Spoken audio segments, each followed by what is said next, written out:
Good morning, this is Roger Hitchcock. Welcome to day 4 of the South African COVID lockdown. I'm sure that you've got lots of stories to tell, and that as this experience unfolds, there'll be a lot to share and a lot to process and to think through. And today's webinar is aimed at starting the process and laying a foundation, I suppose, for thinking. We've called this How and When to Revise and Rethink to Remain Sustainable. First point, when is right now. I think if boards, if leaders, if decision makers in businesses are not thinking and having good discussions and robust discussions now, then it's almost too late. As we see the world unfold, as we see lots and lots of things emerge, I think one of the challenges is that this is something, as we know, that is completely unprecedented. And some places have reacted better than others. And I suppose the aim of today is to really think about how we can react. And that's what my purpose today is. Just to lay a foundation. And as we go, please remember to engage on the Q&A box, engage on the chat box. And yeah, also have a piece of paper and a pen, because these are designed to be working webinars.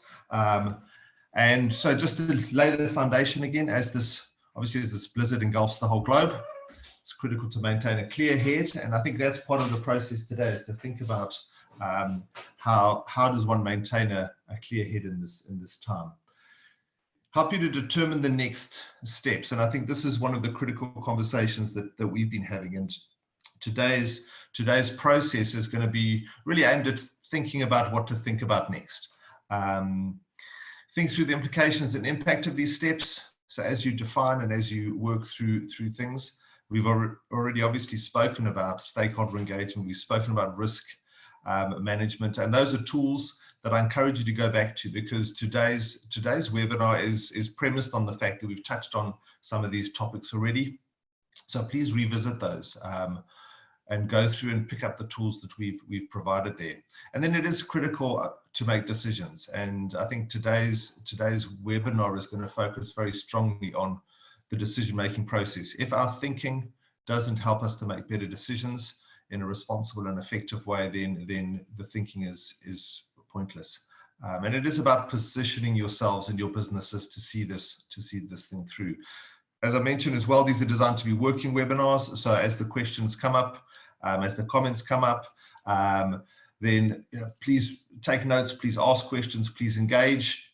Obviously, given the time available, I will either address those as we go or endeavour to get back to you and to connect with you afterwards.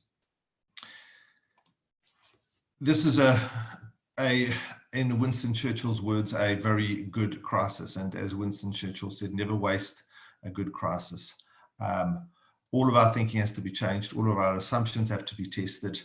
And I think this is the quote that I've got in front of me in most of our preparing and thinking. And as I've been preparing and thinking, as mentioned, we try to touch on something personal. I think that the number of houses and offices and garages that have been sorted and tidied and fixed in the last weekend, and certainly in the weekends that lie ahead. But part of my thinking has been to say, well, what are the key themes that I see emerging? And I think two critical themes are emerging. And that's demonstrated by, so what I do in my own thinking is I go to my bookshelves, I open my bookshelves up and I just walk around it. We have lots of books and I just create piles of books, because there's a lot of thinking that has gone into the challenges we're facing. And the two key themes that I think are going to unfold are the theme of leadership. And I'm speaking to you today as leaders and decision makers in your businesses, and obviously in your own personal circumstances. Leadership is going to be a critical focus. And then strategy. How do we think about what's happening? And we've all heard the quotes about the only constant is change and the need for resilience. Some of the books on the right there, just books around how do we adapt, how do we change what we're doing. And I've been doing some research and gone back to my own thinking, having done strategic facilitation for a number of years. I'm finding that this crisis we're going through is testing some of my own thinking. And so I'm putting myself on the path of lots of homework and lots of rereading and lots of rethinking. And one of the challenges in our organizations is what we tend to do is we tend to jump very quickly from reviewing what's going on. And right now there's a lot of reviews. I know that many businesses have had emergency meetings or are having emergency meetings at this time. And we can very quickly jump to saying, well, let's review what's happened. Let's try to see what's going on. And then we try to renew it very, very quickly. And I think there's a middle step that I want us to focus on today. And that's a step of what I call reimagining. And so we've got to think about what's changed and what's changing, but we've got to think about it with a view to the future.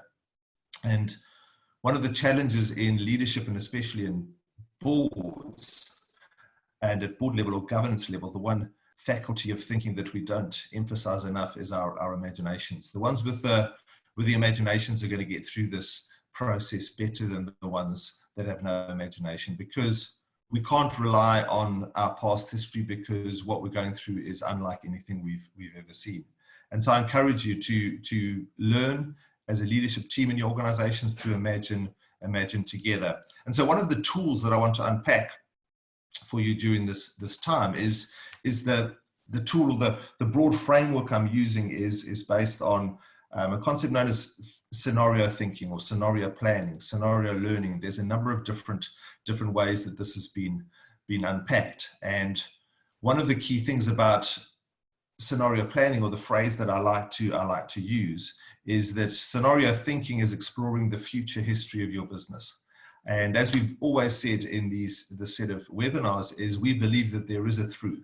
We don't know what the other side looks like, but we can start to put some structure and framework and some meat on the bones as we look at exploring the range of available choices and preparing for the future. So if we have a picture of the future, we can start to think about what choices we have to make today to lead to the various futures that we have thought about. And then we need to test those. We need to test how well those choices would succeed in the various possible futures. So one of the critical things that as I've mentioned, is that we need to make decisions. This is not a time when we sit and wait it out. I think we've seen, as we see the different countries respond internationally, we know that waiting in this time is not a good thing. And then part of the testing of how all these choices would succeed is to prepare a rough timetable for future events. And part of scenario thinking it's not forecasting the future. And that's one of the mistakes people make when they think about strategies. They think that the strategy is the forecast of the future. It's not, because we can't forecast the future. We can imagine a future based on certain factors, and those factors, we see some of those at work at the moment. We see some of those extrapolating from how certain things lead to other things. But at the end of the day, if our scenario thinking doesn't augment, inform, and enhance our decision making, then the process is not valuable. And so I want to take you through a bit of a process. And the other foundation stone that we've been thinking about is this concept of liminal thinking. Again, the world, our businesses, our families, our personal circumstances are going through and crossing some thresholds that we haven't crossed before. And it's in the process of transition that some of the major transformation and change actually takes place. And so in the thinking today, it's preparing. So what is our approach and preparation? And I know that I chatted to my son who's involved in a development business. He's an architect, and they were given a set of questions to think about over the weekend. So they're having a meeting, I think, right now as I'm speaking, and they are thinking about what the kind of worst case, best case, middle case. So they're exercising a kind of scenario thinking, but they've thought through some questions. And so part of the process is to also establish some of those questions we can ask to prepare our approach. And then through, what are we going to do? Decisions need to lead to actions, and actions need to lead to accountability. We are going to get through this together in our teams, but everybody needs to be clear about who's accountable for what. And then we make the decisions and we take the actions based on what we think things will look like on the other side. And that's the concept, as I said, of reimagining as we go. So with that in mind, I want to firstly lay a few foundations, some thoughts, and some of these are going to be fairly conceptual. Some of them are going to be, more practical. Some of them are going to point in different directions of thinking, and to try to discern or separate out the thinking, because I think one of the challenges today is that we've got to understand, what are we going to focus on? We can't focus on everything. There are too many things happening. A phrase we're using in our business a lot is control the controllables. There's a lot out there that we can't control, a lot that we can think about, and then a lot that is just pure speculation. And as we read a lot, and as we process a lot of information individually and as our teams, we need to exercise some discernment. And so the first concept there is a concept that I call the distinction in our business between what we can construct and what we can cultivate. So in essence, what this is speaking to is that our businesses aren't just engineered entities. They're entities that involve both people and systems, as I've mentioned in a number of the other workshops. And so the systems are the things we can construct. The systems are the things we need to revisit. The systems are the things we need to re-engineer at this time. The life of the business, the people, the culture of the business, the resilience of the business, the ability for the business to harvest a result or a outcome at the end of this is what we're cultivating. And that's why the picture here is one of a vineyard with trellis and vines. And at the end of the day, because of what's happening in the world, we need to relook at the trellises in our business, the structures, the systems, the processes, and especially thinking about those in terms of what is urgent, what is absolutely important, what is collapsing, and what do we need to support? What do we need to, ignore for now, maybe, and what timeframes are we going to look at that? A similar concept to that is a phrase I use, which is the phrase rooted and radical. And we often think that these are very different words. We think of rootedness as established, settled, deep, and unmoving. We think of radical as out there, crazy, wild. And yet the two words are very, very tightly linked, because the Latin word for root is the word radical. And one of the things that this crisis is going to test is how deeply rooted we are in the right things. One of the questions we need to be asking as we think strategically is, what must not change in our businesses? We are going to have to change certain things, but if we move away from the core of our businesses and the purpose of our businesses and the meaning in our businesses, we are not going to be able to explore new ways of doing it, because what roots us is going to remain what roots us what's rooted us up to now is going to remain what roots us into the future. And so the ability of a tree to grow in size is because its roots also grow. And so in the next webinar, not this one, we're going to look at how do we deepen some of those roots? How do we think about our values and our organizational culture? How do we establish that? And that's part of this conversation that we're going to take forward. And in another sense, it's the picture that I've painted before of, the captain of the ship. The governor is the captain of the ship, and that comes from the Greek word governance, which is Kubernetes, which is the captain or pilot of a ship. And one of the pictures of a ship, which is important, is that the bigger the ship gets, the more ballast it needs, the deeper its keel needs to go. And we're going through troubling waters, and we're going through tough waters, and our ships are going to be beaten and tossed.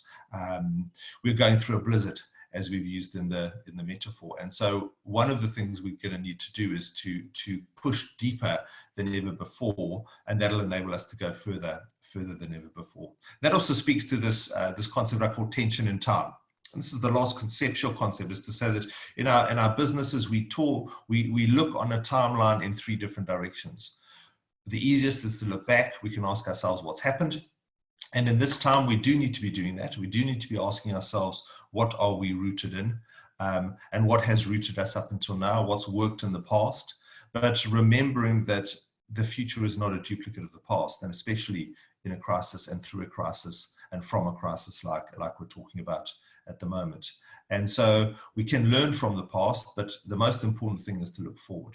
And so boards, decision makers, leaders in business need to be exercising and learning the skills of foresight at this time. And that's what scenario thinking aims to do, because it's only when we look forward, we exercise foresight, that we can understand what needs to happen now and who we need to hold accountable for what now. And that's what we call oversight. And then we can, as we go, reflect on what's happening and how well things are happening, and use that information and that learning to rethink about the future. So with those conceptual foundations in place, I just want to unpack, and as I said, unpack some tools and elements of strategic thinking. So the danger with strategy is that in the strategy space, there are a whole lot of tools. There are lots and lots of tools. There are lots of matrices and acronyms and all kinds of things. The most important thing to remember is that the tool isn't the strategy. So I'm going to try to lay a foundation of what strategic thinking looks like. And then it's a case of picking up possibly into the future and in further webinars, how do we use some of the tools? So this conversation is less about the tools and more about the elements and the thinking processes we need to go through in our strategic thinking. It is also aimed to help you answer the question, well, where should we start and what should we do?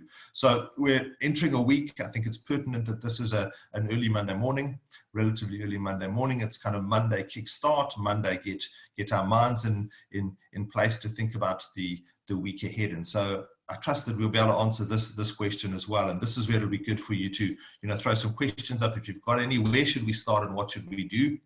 As I said, I'll engage with as many of those questions as possible. And so this weekend I have been doing lots of thinking, lots of reading, lots of reviewing some of those books that I showed you a bit earlier. And scenario thinking or future-orientated thinking, strategic thinking looks something like this. And I want to unpack these elements for you as we go. We've got to first think about the future. So that's a timeline. The right is the future. And so it's about thinking from a scenario perspective. And so scenarios are not forecasts of the future, but they are possible endpoints. And they need to be tested, and we'll touch on what that means. But it's unpacking what we think the endpoint could look like without getting overcomplicated. So typically in scenario thinking, there are anywhere between 3 and 5, 3 and 6 different scenarios that we can think about looking forward into the future. Once we've done our scenario thinking and thinking about the future, we do need to revise and refresh what we have at the moment. And so that little block is what I call a business model. And I'll unpack what that means and some questions to ask about that as well. And the fortunate thing about a video is you can review this and pause as we hit each element going forward. Once we've thought about the future and the present, we've got to ask ourselves what lies in the gap. So what are the pathways? So in scenario thinking, we often think about things like plots. What are the stories? What are the things that we think will unfold? What are the stories that convert the present to the future? And we'll spend a bit of time asking about those elements, because it's in that space that we start to feed into our decision making and the specifics that we need to do so that we can construct some kind of plan going forward. And so those blocks, and you'll notice that I've kind of chosen sketchier lines there, because this is what remains uncertain and what we need to ongoingly and consistently test. Once we've done that and we've created a set of dependencies, a set of critical success factors, we can then ask ourselves the question, who is accountable for what and how are we going to hold them accountable? And so that's the next stage, is to take and to be systematic. And part of strategic thinking and part of strategic facilitation, it's less about the content and more about the process. If you're having a conversation around the scenarios and you find yourself starting to jump to accountability, you've missed out a few steps. And so the rigidity of the process is quite an important thing in this time. And this doesn't have to take long. We can, if we've done some preparation thinking, we can fairly quickly come up with a set of what we think are relatively reasonable scenarios. Pick a few sources of information that you think are credible and build something based on that. We can understand, because we should have a knowledge and understanding of where we are at the moment. And then in that gap, we need to systematically think, what are the pathways? What are the critical things for us to do, and who is going to do it? And then a last stage, which is going to be absolutely essential, is to keep reviewing this on an ongoing basis. So if we don't continually bounce back and forward between what the scenario is and where we are at the moment, and in a structured way. So when I say bounce back and forward, I'm not meaning a random thing, but part of our structured process needs to be to really think through what that review process would look like, or should look like. So let me unpack some of these and some of the elements of this thinking as we go. First thing is to construct some scenarios, and there are two broad ways to construct scenarios. There's obviously lots of techniques and tools, but we either start with the future and come back to where we are now, or we start with where we are now and we work forward to the future. If we have the privilege or the luxury of time, it's easier to start with the first one, future backwards. And I normally would recommend, and those who know me know that I'm pretty strong in saying we need to lead from the future.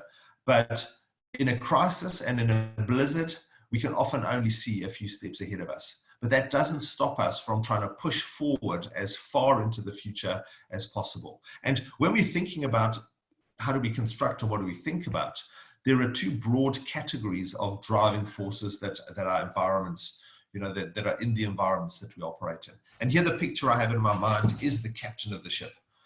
The captain of the ship who's looking, they have a destination. We're trying to discern what the destination looks like. Maybe we've had a clear picture of what our final destination is. We're now in a storm. We're now in a blizzard. We're now in a hurricane. We have to start to think about what is the interim picture. What is the scenario that is between where we still want to end up in our, whether we've called it our big, hairy, audacious goal or our long-term vision, whatever that is, can be our ultimate guide, but we now need to look at a closer horizon and say, well, let's look a bit closer. And in that space, what are the external factors? And without doubt, we have a disease, we have economic shutdown, we have supply chains, we have the psychological factors in terms of the people in our teams. We have a lot of those factors. We have, for some of us, we have families at home that we're navigating. We have homeschooling. There's a lot of different things at play. And so we need to identify what those are. And then there are always other players in the market. There's always other participants, and the other participants have a range of different influences on how we do things. And to unpack some of those, 2 or 3 webinars ago, we spoke about stakeholder engagement, and I encourage you to go through that. And so in both the external factors, we spoke about risk 2 webinars ago. So risk management, risk governance, what does it look like? And what are the driving forces that will help us to create a picture of the future? And we need to think about, as I said, the horizon. So the horizon in the world today doesn't look like this nice and clear. But somehow we have to look through the blizzard to a shorter term strategic horizon. And I always recommend that it needs to stretch us. So it needs to stretch our thinking. It is in the realm of imagination. It needs to be far enough so we have to think deeply about what really is driving us forward. And I think in today's crisis, a 6 month is probably the absolute minimum, but we need to be thinking 6, 12, or 18 months into the future. And the other advantage with scenario thinking is, while it's important to be clear about a horizon, we can also create both multi-dimensional horizons at a certain point in time, as well as multi-dimensional horizons at different points in time, as long as we're clear about what they are. And that's why in scenario thinking, we often label our scenarios. We call them certain things. And I think we need to be thinking in our businesses in terms of horizons. So what are the scenarios in the last part of this year? So what does the last quarter look like in terms of our businesses and what we expect and what we anticipate? And then develop, again, if one has the luxury of time, but don't let it take too long, is then let's look at a second half of 2021. What does that look like? 6, 9, 12 months after that. And then what does it look like when it's fixed? What do things look like when they are back to the, in inverted commas, the new normal? So the challenge is that some things are not going to be the same. And then when we think about scenarios, we need to test them. And so there are 3 tests for a scenario. So we've got to ask, could this actually take place? Is it plausible? In today's world, obviously the realms of plausibility are being stretched and pushed, but we've got to ask the plausibility question, and that's as much dependent on what we want to see in the future, and that question bridges to where we are at the moment. And actually all of these questions bridge to where we are at the moment. We've then got to ask, well, how do we demonstrate how it actually could take place? Is there some credibility in this scenario? And this is where it's useful. There's a set of thinking called, the 7 hats, the 7 thinking hats. Edward de Bono, a number of years ago, spoke about this. And so in our structuring our thinking in our teams, we can exercise what's called black hat thinking. We can test the scenarios. Is it plausible? Is it credible? And then thirdly, it must be relevant.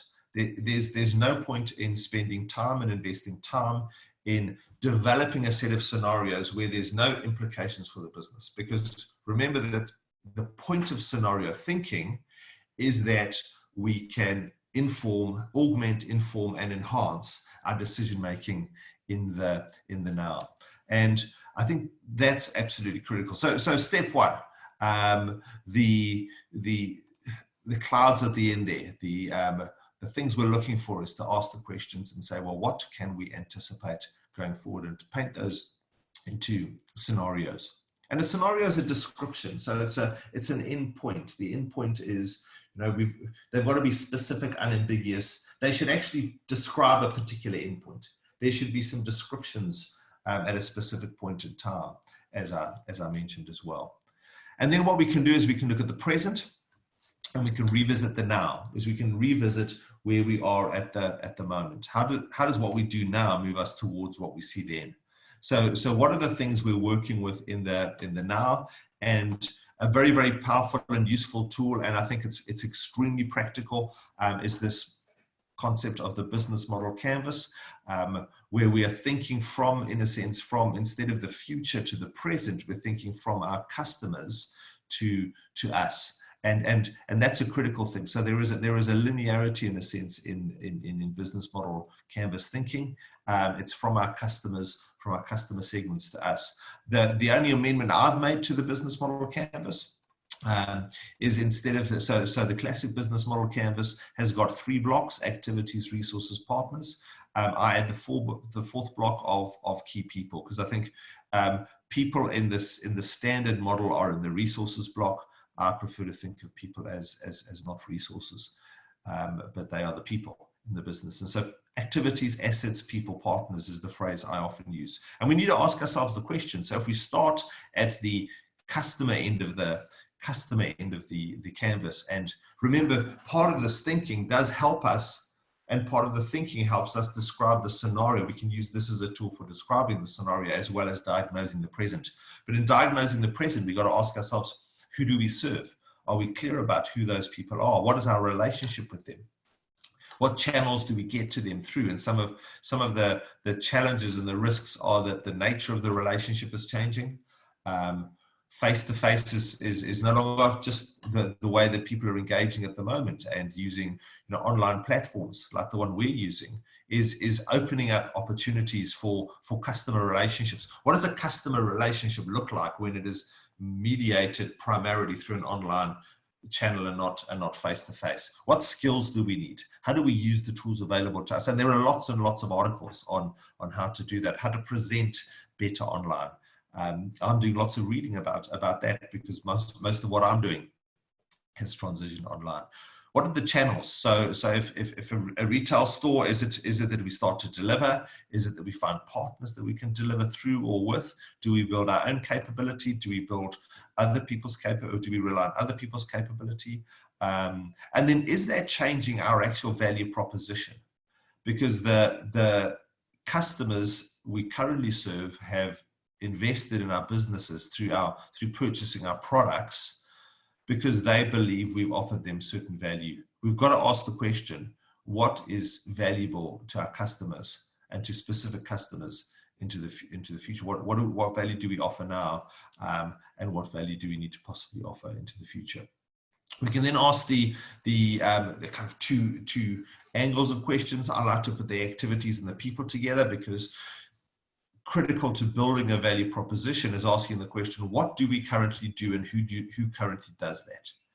I've worked a bit with some businesses where we're looking to say, well, does it mean that we need to relook at our organogram? We spoke in the last webinar about that, about asking the question, is there a need in the short term to rethink our organograms, rethink how we actually do things and who does what? And so activities and people, do we have the capabilities in our people to deliver the activities that are needed? And that's a set of questions around those. So what do we do? Who does it? And then the next set of questions is obviously, what do we have and who do we partner with? Again, those are in a sense the resources. The resources in our business are not just the assets we have, but the relationships that we rely on.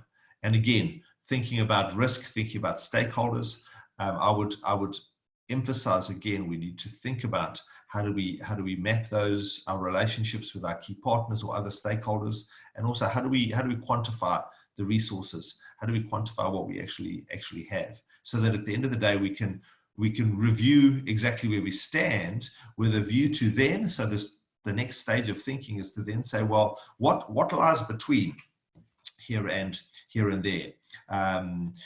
The gray arrow, the dotted lines in the middle there that say, well, how do we get from something that is fairly fixed, and that's why the business model is something that was draw a square, because it's fixed, it's defined. We've got scenarios that are less defined, and remember their descriptions of endpoints, and we have a set of pathways that we have to think about in this gap. And so a critical part of understanding what lies between where we are and where we want to be is to test everything. And this is where there's a cluster of different categories of testing that we can do. We need to test what our assumptions and our expectations are in this space. So our assumptions are, the way I tend to think about it is, our assumptions tend to be based on what our experience of the past has been. And so one of the challenges, and remember, some assumptions are valid. We often use this word assumptions as a negative word. I like to think of it as a neutral word. As long as we've identified what they are, we can test whether they're still valid. And so in thinking about what we're assuming as we start thinking into the future and the steps that we can take, quantify our assumptions, list them, write them down, ask the question. And I think, and I've actually seen it starting to happen in our team, is we're needing to be more clear about what people mean by what they say. And I know that I fall very quickly into that trap. Every business falls very quickly into the jargon trap. We are very quick to say, well, we use words, we use time frames, and I know that that's one of my faults, is that I tend to be a looser thinker than a more structured thinker. And so it's beneficial for me, from my team, to say, Roger, what exactly do you mean by that? And why? What is the assumption that's based on? And that normally looks backward. Expectations tend to look forward. And so we can, when we're thinking about what the options and the pathways are in this gap, we can also ask, well, we want to do that. What do we expect to happen? Big word at the moment is impact. So every single decision we make is going to have an impact into the future. That impact will either be something that is better than we are now or worse off than we are now. And so unpacking what we expect that impact to be is important. And so again, assumptions look back, expectations tend to look forward. They're different types of thinking. And some of us in our teams are better at examining assumptions. Some of us in our teams are better at looking forward. The other cluster of things we need to think about is, well, what's accelerating things and what is inhibiting things? And so this speaks a bit to the external forces that I spoke about, but things in the environment are moving us forward. I use this picture because there are currents in the sea. And those of you who regularly go to the sea either know swimming in the sea, participating in sports in the sea, sailing in the sea. Absolutely critical that we understand the currents. If we don't understand the currents, then we are going to find it very, very difficult to get we're getting. And so it's finding the currents that are going to take us forward and the currents that are going to inhibit us, because we need to climb into the first set of currents, get our ships into the first set of currents, and we need to avoid the others. Now, the challenge is sometimes currents are invisible. This is the picture of the surfer who goes and stands and watches the sea for the first 15 or 20 minutes before they even go into the sea. And people wonder, what are they doing? Well, they're looking for the indicators. They're looking for the accelerators and the inhibitors. They're looking for the rip currents. They're looking for how the waves are forming. And they know from experience what the underlying currents are all about, because although a surfer and a sailor are on the sea, a lot of their path and how well they get there is determined by what happens under the sea and in the sea itself. And so we are sailing, we are captaining, we are guiding our ships through lots and lots of different currents. And so the one picture is the things we can see, the storms, but a lot of these things are less visible. And so we need to think about what's visible and what's invisible in accelerators and inhibitors. And having a team that is looking at different things in different ways is extremely valuable at this time, because it helps us to identify together what those accelerators and inhibitors are. The next thing to think about is that in our businesses, and especially in the environment at the moment, there are lots of paradoxes or tensions or things we need to think about, things that look like opposites, but we've got to resolve to both of them or to a number of them. Paradoxes are sailing ship on the beach, and that's why I chose this picture. There are things that there are paradoxes that are problems. If we don't identify them, they can undo us, they can trip us up. But there are also paradoxes that are advantages. If we can make sense of paradoxical thinking, and some of us are more comfortable with paradox than others. And so we need to remember, we need to attest the assumptions and the expectations. But when we identify a paradox, it's not about resolving to one end or the other, but it's about holding them in balance. And one of the critical skill sets of leaders in today's world is to hold the things that are potentially opposites in balance, because the answer isn't in either of the paradoxical elements. It's in somehow finding our way between them. And similar to that is understanding where are the levers in the market. So again, some of this thinking is built on the other, but in every single circumstance or environment, there are levers. There are opportunities to not just accelerate, but to quantum leap, to move into a different state of being, to transform the business overnight, or unfortunately to be transformed into something in the opposite. So levers can work in both ways. We know in finance, leverage is both a powerful and an extremely dangerous tool. And so I wouldn't jump to this first, but I would think about it and say, are there levers in our environment? Maybe your business is perfectly positioned to meet a need that is going to be there in 6, 12, 24 months time. And that can be a lever for your acceleration. Maybe you need to find a way to make it work. The challenge with a lever is a lever needs a pivot. A lever needs somewhere to put it on. It was Archimedes who said, give me a lever long enough and a place to put it, and I will move the world. The problem is also what levers need is they need a place to stand. If your current business model isn't a robust place to stand, if it's not strong enough, and that's why I'm thinking about your business model in the present, it's important to understand where your strengths lie. What are you really, really good at? And is that a point where we can leverage that, we can use that? And into the future, what are the pivots? What are the changes? Maybe one of your pivots at the moment is that you are set up to manufacture clothing, and the world is going to need. And so there's more and more questions and being answered about what kind of clothing do people need. That's a pivot. There's something in the environment that is pivoting the ability, the capability you have, and extrapolating it into a different space. And so that's the first cluster: assumptions, expectations, accelerators, inhibitors, paradoxes, levers, and pivots. And as mentioned in most of these webinars, it's also understanding what are the thresholds we are going through. So as we look through these thresholds, and we look through these transitional spaces, and this is where the liminal thinking, the transitional thinking, the threshold thinking comes into play. We've got to ask ourselves the question, in that space, what are the markers?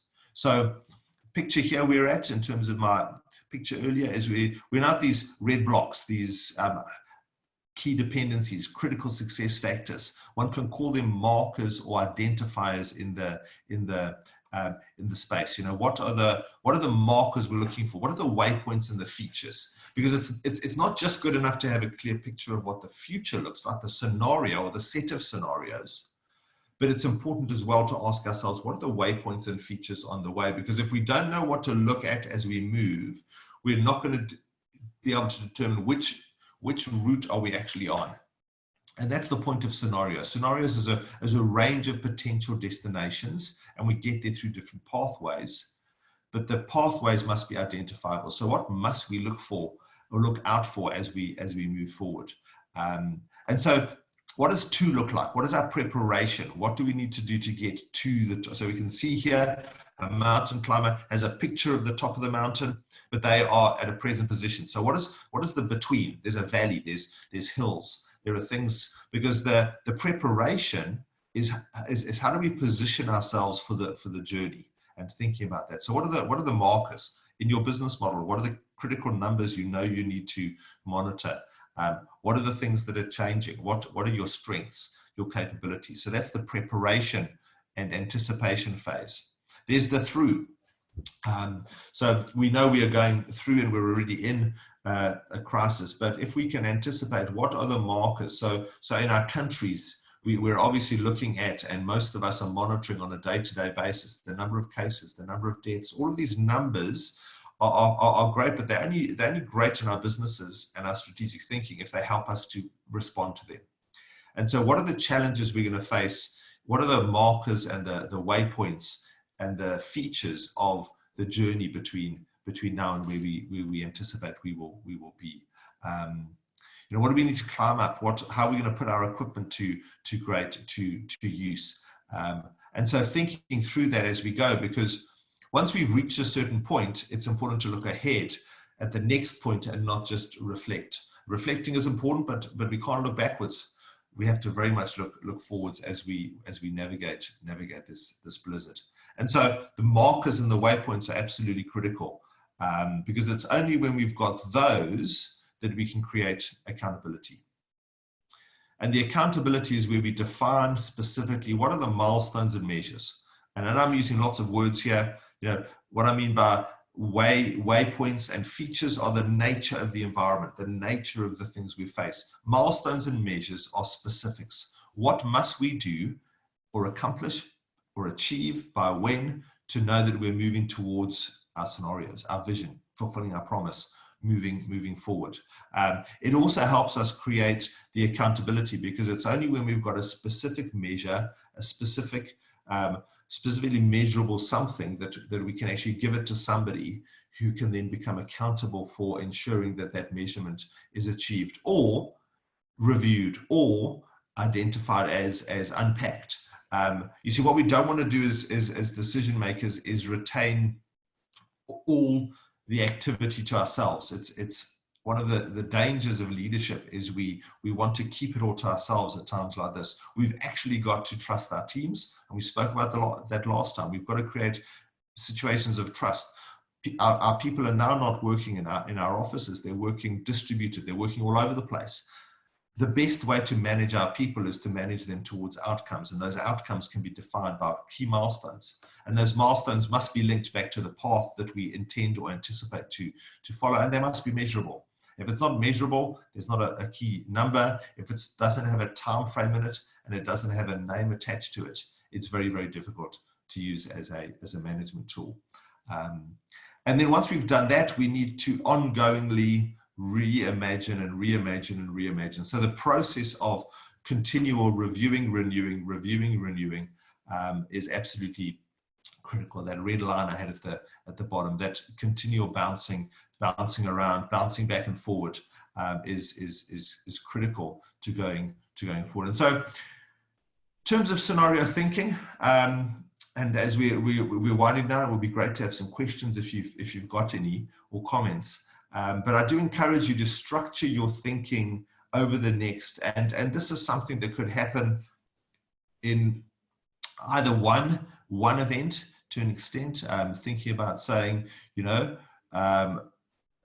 thinking about how do we structure this thinking. Either you get everybody in a room and you work as much of this out as possible, or you start the process of over a period of engagements. And the challenge is there are some people in our businesses who are busier than they've ever been before. I've been spending time with, connecting with friends over this last weekend.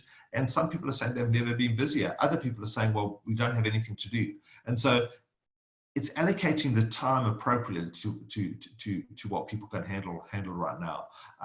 I would suggest saying, well, let's think about scenarios in the next day or two. What are the key things we need to pick up on?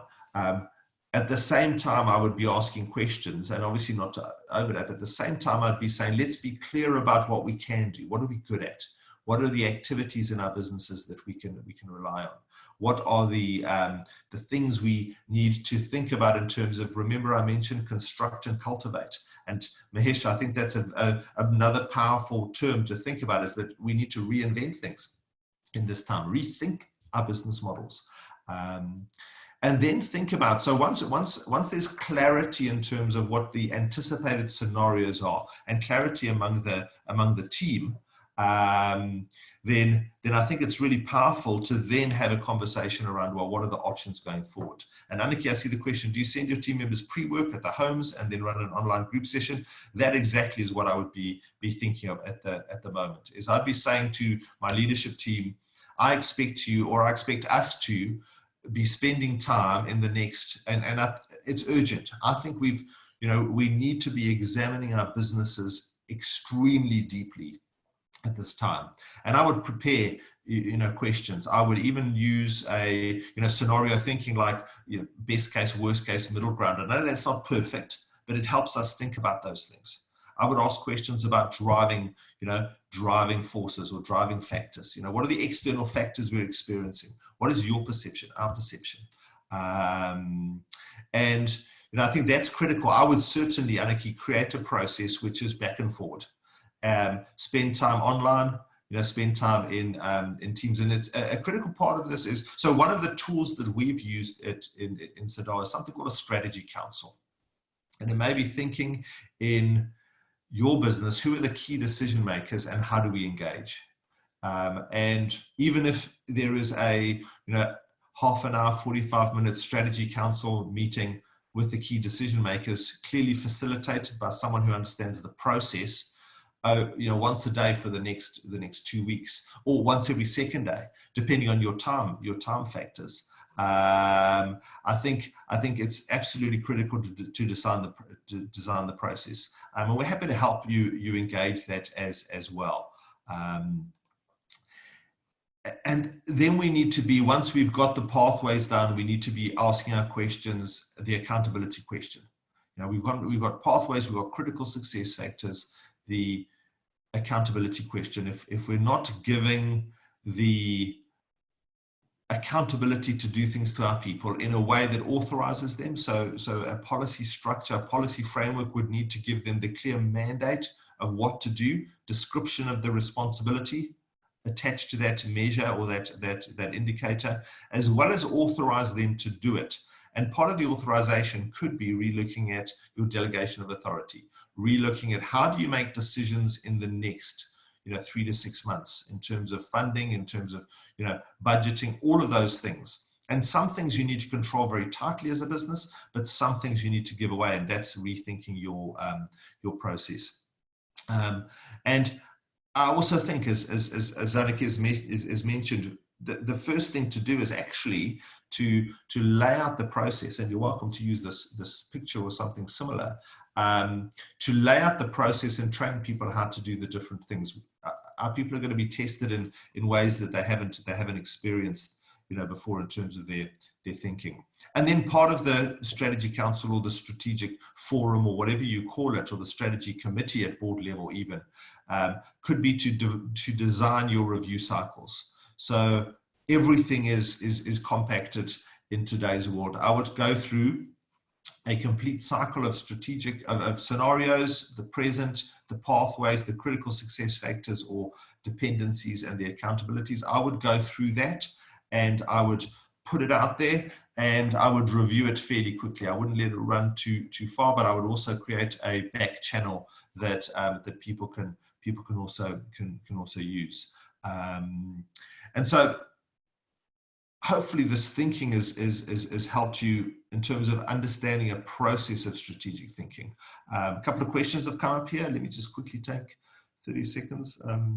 Relook at the horizon. Absolutely. I think, Mahesh, that's an absolutely critical thing. So I think it would be useful right now to think about your business in terms of probably 3 scenarios and probably 3 horizons. Now that sounds complex, but it's in a sense 9 blocks. You could almost, and so my thinking, those of you who know me know I like to think as I draw as I think, and this is what I'm thinking, is it's almost, if this is our present, sorry, if this is our present and we're looking forward here, we need to be asking ourselves the question, what are our time horizons? And I would say this probably needs to be a 6-month. So September or last quarter 4, 2020. This needs to be probably a 12 to 18. So second half, so quarter 4, 2021. And this should be we should always try to keep a beyond. A beyond is absolutely essential.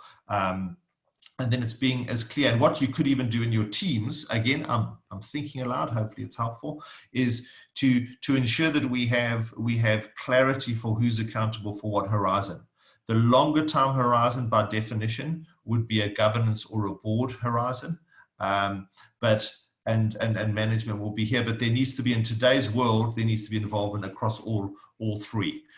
What it would look like is custodianship or accountability would be management helped by the board and board helped by management, if that makes sense. So that's how I would structure a matrix of scenarios, and that obviously need to be reviewed on an ongoing basis. So as the horizon unfolds, as you said there, Mahesh, it's important to re-strategize to keep the accountability in focus. I do think that it's absolutely essential to do the big work as quickly as possible. So I call this concept the mountain of complexity. We're kind of here. There's a huge amount of complexity, and if we don't think through the process, it won't simplify. And not to get simplistic, but it needs to be relatively simple so that we can develop a set of tools that will help us think going forward. And this thinking here is something that, as we've said, Aniki, as a couple of you have mentioned as well, is develop a process. So do the key set of scenario thinking in week 1, possibly, or the next 2 or 3 days. Then extrapolate that into the and scenario with business model is normally quite helpful. Think about the pathways to get there, and so that by the end of this week or into next week, there are clear accountabilities, and that could mean that we possibly have to develop new delegations of authority, even if they're short term. Think about our organogram. Ultimately, think about what it means going forward, and then continually reassess it and reevaluate it as we go. Just a couple of questions and then I'll wrap up. And please, if you've got other questions or comments, please put them up on the Q&A or the block box. A question: the recordings, we don't anticipate that they'll expire. We haven't been asked that question, but I'm sure that we'll leave them and make them available to you on an ongoing basis. Into the foreseeable future, Bolerwa, they're going to be available to you. Authorizers, so important. Leaders assume that the people know they can do things. Absolutely, Aniki, that's absolutely critical. So clear communication, and possibly that'll be something we'll talk about, and I can bring it into the next webinar where we're talking about culture and organizational values. One of the key things we need to be clear about is, are we all on the same page? Are we all saying the same things? Are we all talking the same language? And so, I trust that that has been important. Absolutely. Think delegation of authority and put time frames on it. So I've mentioned in a couple of the webinars, I've also started to do it, is if you're taking a position as a business today, put today's date, 30th of March 2020. That is our position today, because in 2 days' time, something could change and change it completely. And it's critical that everybody who needs to know about those decisions is kept in the loop, because the danger is we're in such a fast-moving, unfolding situation or emerging situation that we can't be basing everything on some of our discussions last week, because some things have changed. And that's what makes this absolutely vital to get the thinking right, go over that mountain of complexity so that you can have an effective way going forward. So I trust this has been useful and helpful. Apologies, in the last few minutes, my mind has started to run and probably the formation of another webinar is happening. But I trust that we've been able to help you think about where do we start and what should we do. Start with the thinking process. And start focusing on the things that are really, really, really, really important in the business. In reminder, what we're doing going forward is we're also going to be getting information out today and tomorrow about a half-day online workshop. And some of my thinking that's going into today will come through in some of that, very practically, working through examples, tools, templates on how to do some of these things. So please keep a watch out and a note out for that. We'd love to have you from all over the place online discussing it and learning from one another. We'll create the opportunity there as far as is possible based on the platforms to learn from one another. I'm learning a huge amount from people that I'm presenting to and from some of this feedback, and even some of your questions today have got me thinking about things that we need to think about. Thank you so much for taking the time. I know that it's really, really busy, and some of you, thank you for your consistency in attending these. I really hope and trust that it's been valuable. Stay safe. As I've been saying, stay safe and sanitize, and please also provide us with feedback. We'd love to know what questions are emerging in each of your environments. Please contact us. You're getting the emails and the webinars have got links going forward. So please keep in touch with us. I often say when I'm doing presenting is that my obligation is to get as much of what I know out to you, but your obligation is to get as much out of us at this time as possible. Not that we have all the answers, but we can certainly help identify the right questions going forward. So thank you. There's one more question. Is it good to, from Corsi, good to let executive team members talk about what's on their minds? Absolutely. This is a very, very important time to let people talk, but to create a structure for that talking. And I think that's absolutely critical. One of the things in strategic thinking and strategic planning, formulation, facilitation is to follow a clear process. Allow people to talk. People need to talk, and it's the human element that's coming in, but people have got concerns. They've got real concerns. This isn't minor. This is serious with not just a capital S, but in caps and bold and italicized and underlined. And that's the situation we're facing. So let people talk about it. And this is a process, hopefully, that'll enable that. Thank you so much. See you next time. I'm signing off.